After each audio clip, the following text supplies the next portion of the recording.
Novin.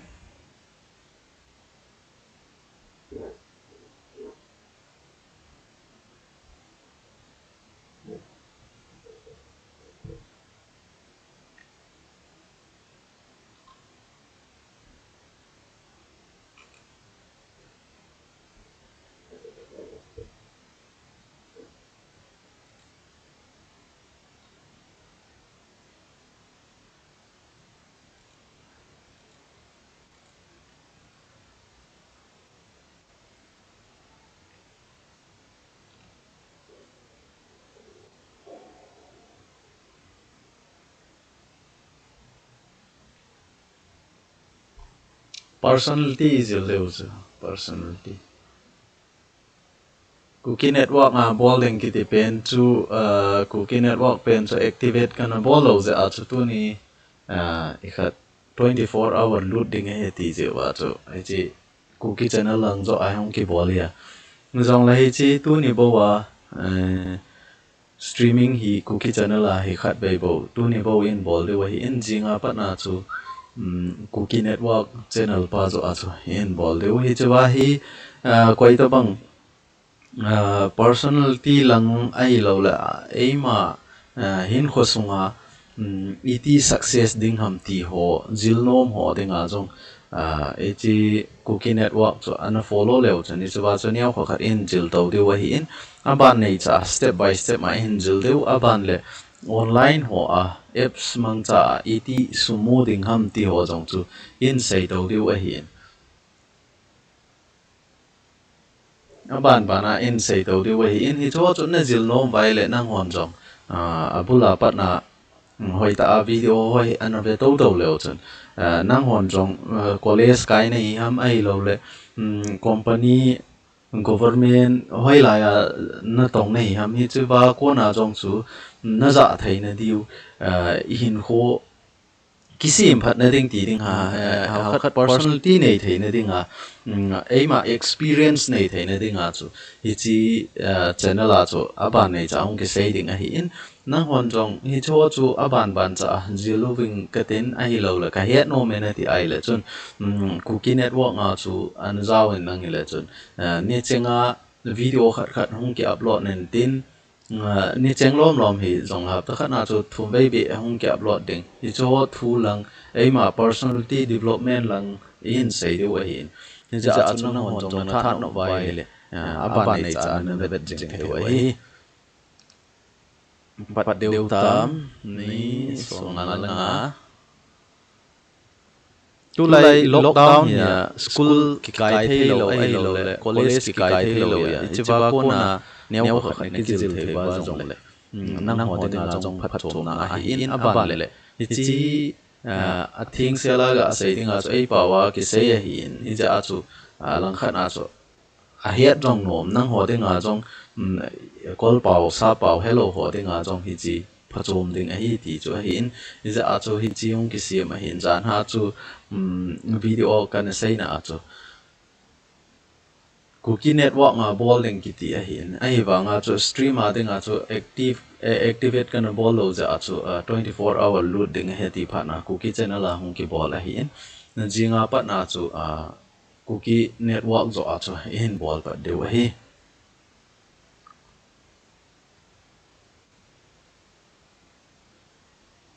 I give away to apart khat chu ka contact thei ha chu khat ve chu ka contact in tin le a hi lo khat ka contact kha ai ja chu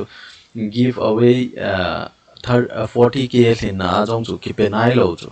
ni chong chu khat ve in bol lu chu chi ku ke channel la neo khat 45 vel hi ka nga ya 45 ong thin ting le live stream khat ve bol ke no hi tin nên chỉ channel mà hay chỉ tiếng cho lệ winner cho atha island đều ta cho có tỷ lệ là khát chúc contact cho lo bây giờ cả họ lệ lệ mà ama kim mu thấy lâu phát na cho anh cái ball lo hiện trong cho en ball đều sei quậy năng sun pa cô mẹ tay cô hả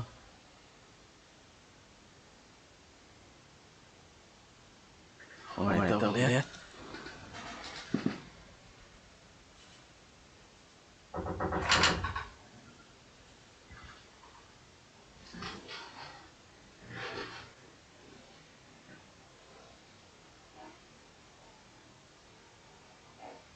cái com là lại à cột cái gà khải chú cái thế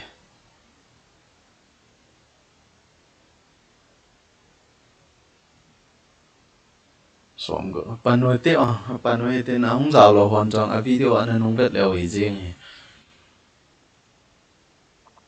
ama sa pena personality ga sayo hitin na mo the na wa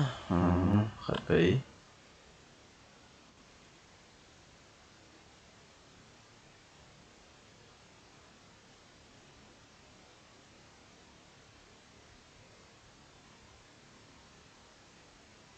na mo the screen kasi alaw ha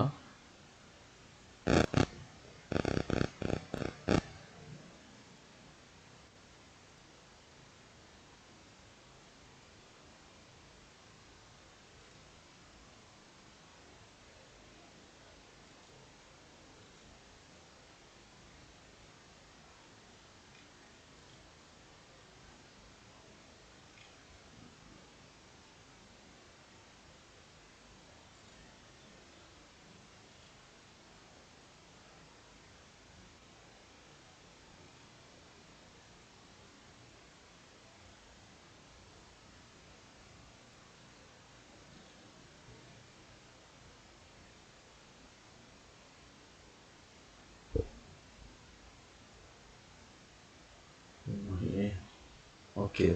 cái món lố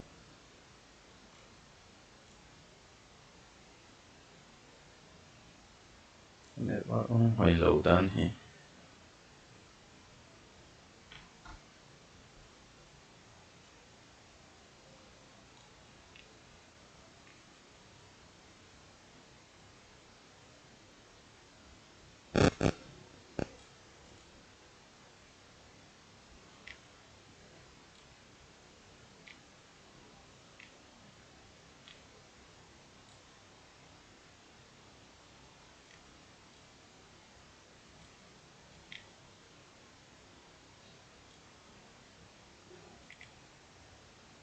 nó một thầy tạo á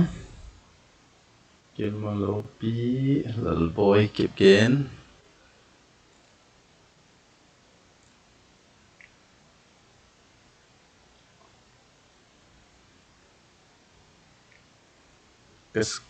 cái screen nó một thầy bấm screen thì nó một thầy tạo bấm nó một thầy lệ hình save vô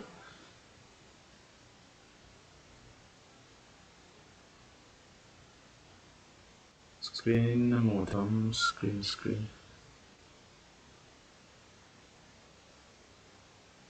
lưu trưng cái hình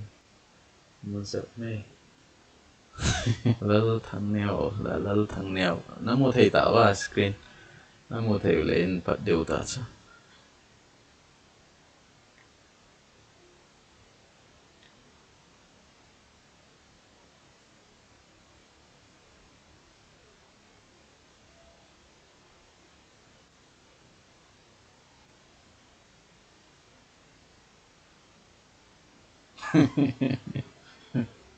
mình thân không sai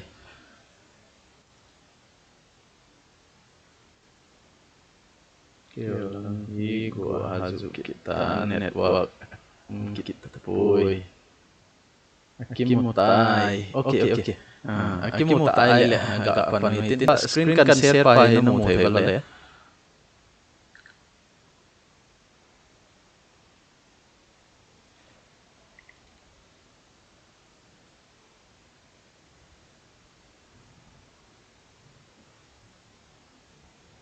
Akimutai okay panuhitin dunia hi izil lưu to personality a trong chu iti sei da eima ta sa chunga na apoi mo ho ki develop theina deu mi la na ki tong han lang ai lo private company ho ana ai to ai jong le ETA ma personality develop ki bola mi za le mi veton ta hi theiding ham ti chu neo cha in sei deu a hi in tu hin screen na mu thei va le hin pan hoi tin ni chuwa hi na bon va screen na mu thei so ke de ta sanin hi chi personality hi in aban le chalaya topic pen he ga velo hen na lo hin na ke tin hi chi lo hin na thei dinga chu EPP ngai cha ham ama sapena hi tu ni a hi step khat bo in sei di we step khat bo ti chu personality bo in sei di wa hi in ti bai thil za chom chom attitude ti ho ei ma ta san dan ho jong umai in he jong le tu ni a hi personality ei ma ta sa chunga iti development ti chu ei ma iti ki khiala a hi lo le mi za thei iti I chan thei diu ham ti chu in diu wa hi in ni chi ba he ga ve le han personality ki tin amma sa pen point a chu a hi le chun the way of talking ki ti a hi na ni chi the way of talking a hi he thei ding wa chu ham ki jil dan a hi in chi ham ki jil dan phan masalanga chu nang ho iti na na ham a hi lo le nang ma hin kho a na hin kho mong a chu iti na ham mong ham a khen khat chu ham dan hoi lo ho jong mei thei a hi lo le na nia wa pa na hung ha ma pa na chu root deu ti di ha mi ngày nôm lo deu a thu sei ki tam cho na le min itiam phana lam le nai chi a iga ki to kha hi lo le so kha di pi khai jong le mi hi na za la chu ekare ti loi ki uma a khen khat chun ui su tia thil pha lo ta se yong ki chu a khen khat chun oh my god tia aya ka chu pakai ti a sei loi jong ki chu ni chi ba chu hoi chi chu hoi na sa na hoi chi chu hoi na sa ham hoi chi chu pha am medang en an sei jong le medang en an sei ai le iti phana sa min hoi chi zo chu a sei ai le hoi na sa mi chi dung ju ya chu nang hon jong hi chi chu na bol le ai hi ta chu mi to ki ho tieng le hin iti ha ma ai lo le a situation dung ju ya ti a situation dung ju ya chu chi bai ga le le sa pa wa ki ji hin sober loud and clear ti chu na chi sober loud and clear ti ai le sober ti chu neu khat soft lang mi to ki ho tieng le po ta na sorry không ai bo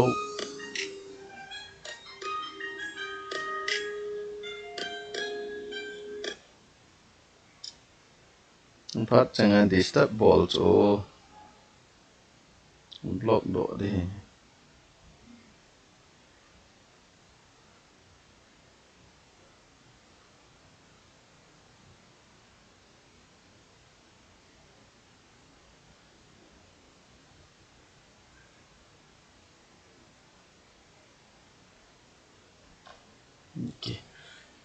ichi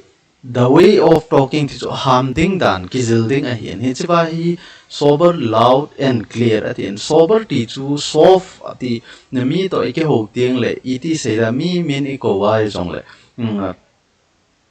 thằng boy thì aga cầu kinh giống chú khen khát cho nên cầu kinh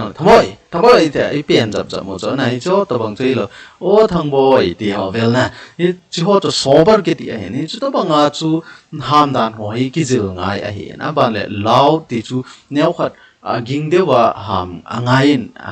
ging dewa thì chú ham dewa angain hi chi ham dewa thì dan chú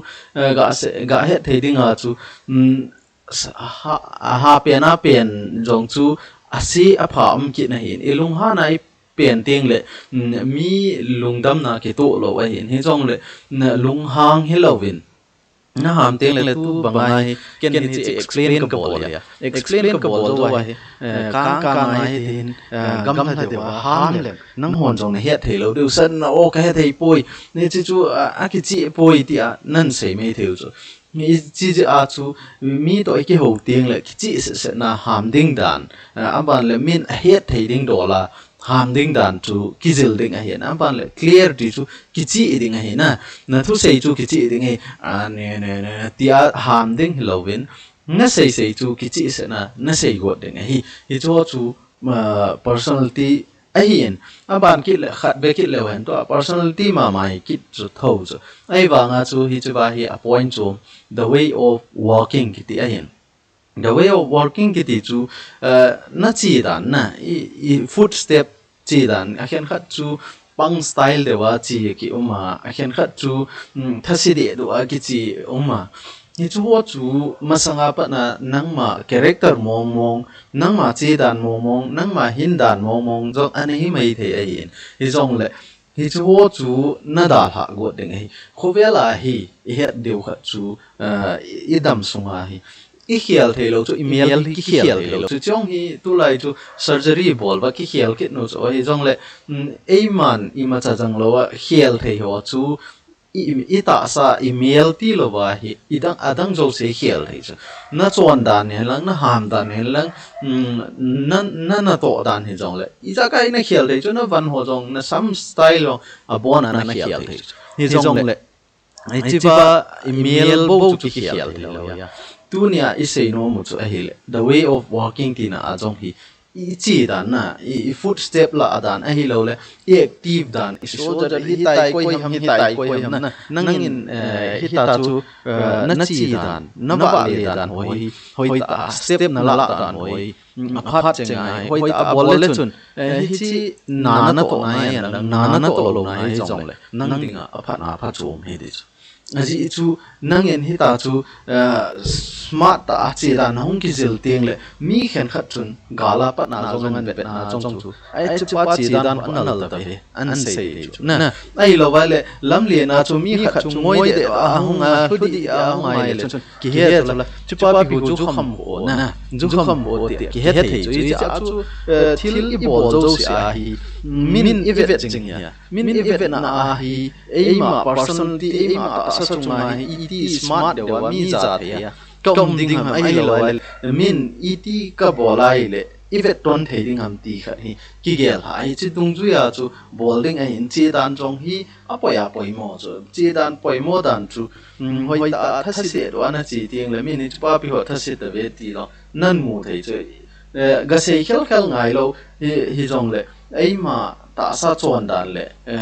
cha da na ko na jong chu mi jil til the hi ti chu iga sai the a hi in tu hin abana che ke no hedin abana hi personality ke na hin chi personality ma a jong hi point chom hi the way of looking de mi vet dan na mi vet ting mi to iki ho ting le mi vet dan ho hi ki jil ding hi chi ba hi bright eyes to eye contact ti mi kha to na ki ho ba chom lang kha hi ta hi na vet na tu ni a jong hi ken hi chi ba hi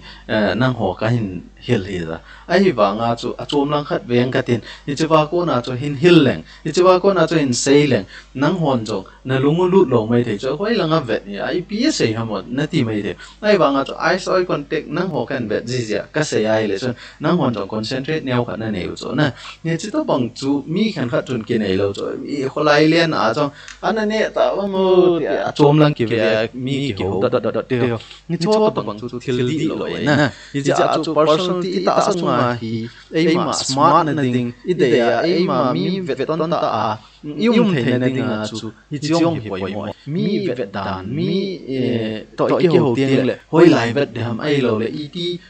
mi to ki ho tieng le i mit i ti bol ding ham ti ho chan chu hi chi ba hi kan sai a hin khen khat chun na lung han tieng le na vet na mit na ko na mi khen khat chun na lung han lo chu sei hi jong le chun na mit ha ko na chu min na vet na jong le e chi pa cha hu a phat ta ve chin cha hu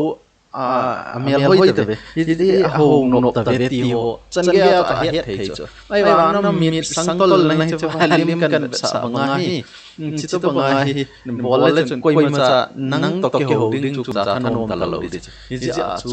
the way of looking ti chu a mi to ke ho ding le mi to iti mi iti vet na imit iti koi ding ham na hi chu chu a poi mo a hin hi chu hin het lo vai le chun personality na nang chun ke ka ching ka the me ti jong le chun mi ho dan ho nang ma ta sa chunga thil bol dan ho chun het lo vai le chun nei chi chu hung boi the a hin tu hin a next point pa ana sei ke no hin next point pa hi ai le dress a hin na dress code ti bel ho ai lo le kivan dan ti ri so kivan dan ho hi hiel anga in mi khan khat chu vai han lang hau jong le kivan dan a het lo vai le chun mu sit au ma cho avan hol bang chu to a hi chlai lim hi na mu vai le khat langa pa hi ga ve chỉ lang hi ga lâu chun avan ho bang hi event na chu ima chai lo cho se de ru ta banga a hi lo le chop de ru ta banga cho ai wanga ama van a t-shirt a hi lo le a sweater ho bel ai lo a jacket hang li sang a man jong hi mai thi cho ai wanga chu ki van dan a thep lo wai le chun ni chi sang li sang a man chu a value lo ta bang cho ja a chu ki van dan hi thep ngai cho nang ma chun hi chi to banga hi na hung ki van a quote chu zatni zathumana na ki cho second hand na ki cho ang first hand na ki cho ai jong le nang man ki van dan hoi ta an hong he na hoi ta an hong ki van ai le chun koi ma chan na quote chu izat man ham ti anan do lo mai the a pan le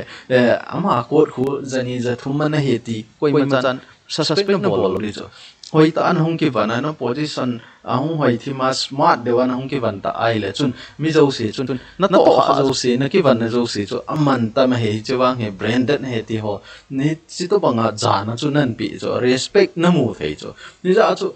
respect ki ti hi respect mu na dinga hi suma ki cho thei lo ya respect hi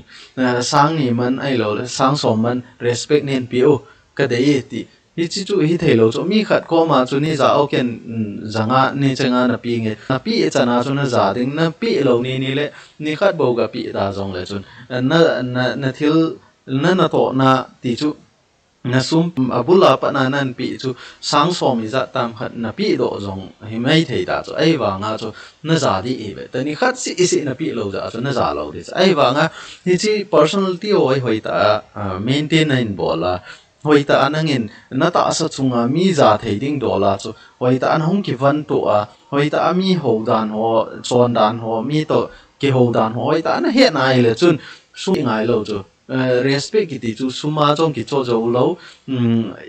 sum ho sana dang ka ti ho ai respect ki ti ki cho jo lo ya hi chi na ding a chu respect mu na ding a chu angai poi mo pen cha hi le aima hard working na aima hard working aima ta sa chunga aiman et chon ham a hi lo le et mi ki ho ham ne hi chi na chon da na ko na chu respect chu na mo dia ni za chu hi chi dress ko na jong hi mi zo sin nakama ga sei khel hi jong le chun coat khat le ne tai khat hoi ta hung ki on lang hung le chun e chpa hu mun khat na tong hin de officer khat hin te ti min na not an not fight thei cho ti chu nang chu I to bang mi ne hi ham ti chu min dress ko na pa na jong an vet thei ya bible khat ki choin lang lam le na ga che le chon e chi ho in kai ya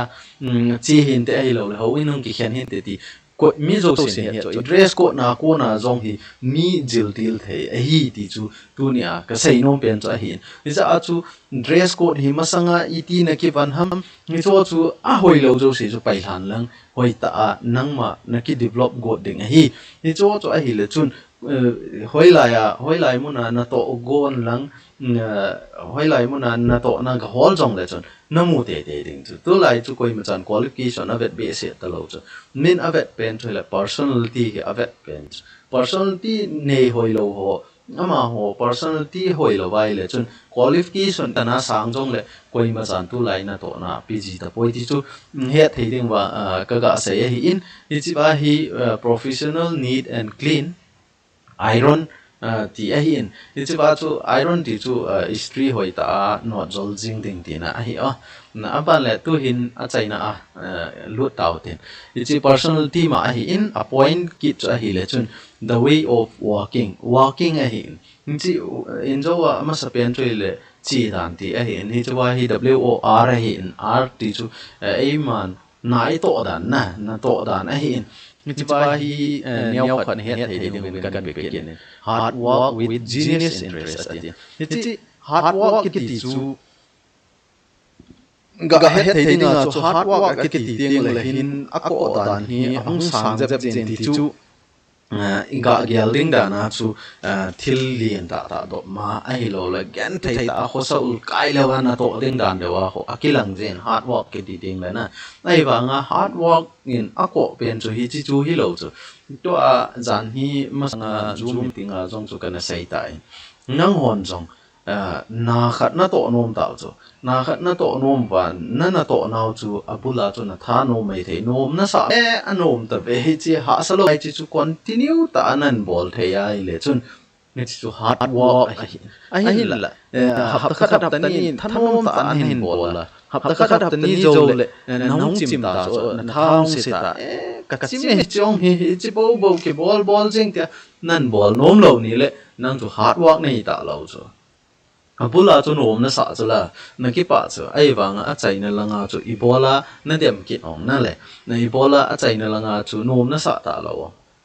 aji chu hard work na nei lo chu ichi capability chu na nei lo chu ichi capacity chu na nei lo chu ichi potential hard work potential chu na nei lo chu ichi a chu ha sa na sa ha ding mong chu ichi a chu chi bai hard work ki ti chi wang na to ti la chu ha na sa lo pi chu mo nan to zom jing a hi le na to sa nan to ai le chun na tha hong si ta na to nom lo pha na chu nang na tha si chu ichi a chu ichi hard work he na nei poi ti na chu ni chu hard work ki ti chu mo table len ta do mai lo le gen thei ta na to si chu hard work he ti na lo chu ichi chu hard work lo chu hard work ki ti chu koi ham ana to na consistent ta na tong thei ho chu hard work ki ti aba le with genius interest ka sei ma banga chu interest na nei lo ni le na he chi hard work ki ta lo ri interest in ei jinga in a to na jo hi thanop na ikipi a ei le ei ki motivate the ai le chun I to banga na to na chu nom helang ha jong le ei dinga chu bona nom jing chu ai wa interest in nei lo ting le na to abaya chu ha ke ta choi ho dinga chu aji chu na tha nom lo chu hard work le genius interest chu na nei lo ja chu na to jo se chu I to banga bai cha khe na to he ho jo se rong chu na tha nop lo ja chu ha sa ta chu nang dinga na le ni chu ai in ja cho ai ma personality hung khang to nge ti ke ma ki develop nge ti ai le chun tu ka sei ho si chu poi mo hi ama sa pe na chu the way of walking na chi dan o na ai lo le the way of talking na ham dan na chi dan pan le khat na chu ai le mi na vet dan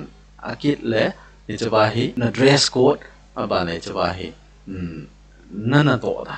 ni cho si hi poi mo hi chi poi nga hi poi mo hi ni cho si na he nai le chun hi chi hi nang in company ana tong in lang company ana tong hi jong le chun hi chi na hin kho sunga dinga jong poi mo hi o ina ke mang cha ne ham school a ke mang cha ne ham ngai lo le government na tong ne ham hi cho hi poi mo chu hi za a chu hi cho I he no vai le mi za le mi ve ton ta chu I hi diu a hi ti chu tu ni a ka ga sai the a hi in nè thêm đều cái tạ sẵn in question nó nề vâng comment lần cho cái này vết lâu cho gì cho full screen à cần quay dạ cho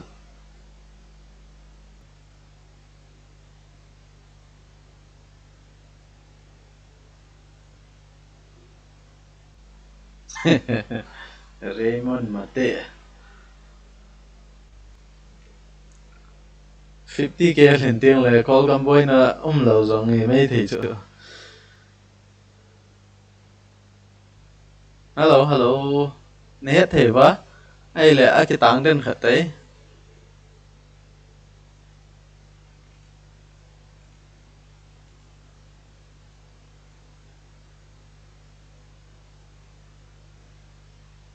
nè hello gì vậy ta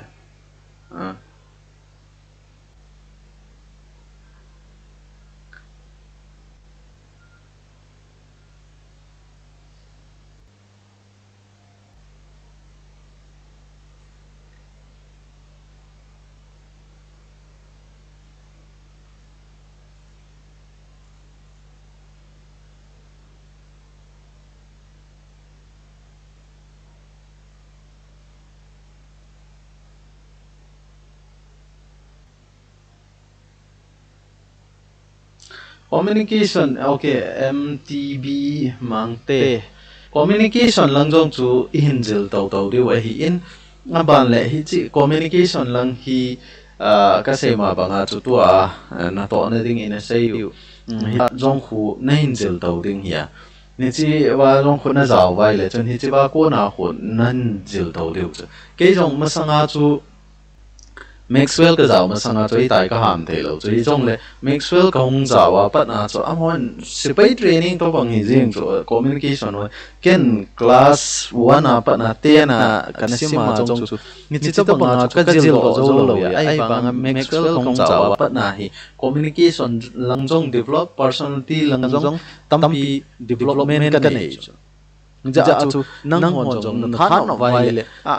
manager khel chú hung hi trong leo chun năng mà tu lệ tu lockdown sung hi na kichil no mai lệ chun ne chi training ho chun năng jaw thei ya lockdown sung si wang chu online na ki conduct ding hi in a hin là lockdown a hung ki chai ting lệ